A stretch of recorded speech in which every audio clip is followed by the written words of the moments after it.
Za nami je prva podelitev bronastih MEPI priznanj, ki smo jih podelili na Gimnaziji Novo mesto in to prvič v celotni jugovzhodni regiji.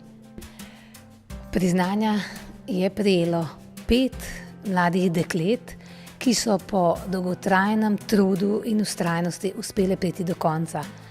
Priznanja so prejele iz rok veleposlanice britanskega veleposlaništva, gospe Sophie Honey, in pa strani gospoda Gregorja Macedonija, župana novomeške občine. Mene je pritegnila predvsem ta ideja, cel koncept tega programa. Spoznaš stvari, ki bi jih samo v praksi lahko spoznal, tako da res je enkratna izkušnja, tako pač cel koncept mi je predvsem všeč. Res smo še čez veliko stvari ta 3 leta in se mi zdi ful dobro, da je to zdaj potrjeno, da smo to res naredili.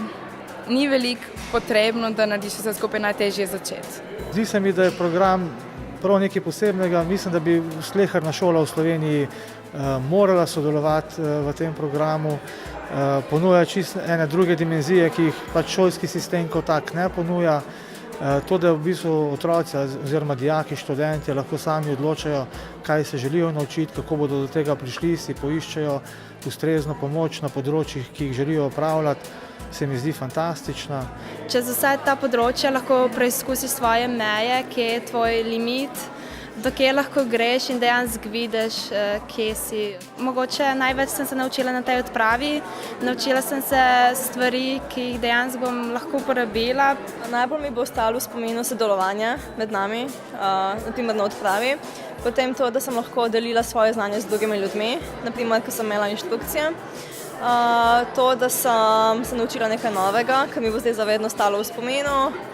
In pač to, da sem nekaj naredila zase, da sem delala na sebi za svoje dobro počutje in da sem napredovala. Današnji dogodek podelitve prvih bronastih priznanj v Novem mestu ni bil namenjen samo temu, ampak tudi kot spodbuda novim mladim, novim šolam, novim organizacijam, da se pridružite in vstopite v to MEPI družino in izkoristite vse svoje skrite talente, svoje skrite potenciale.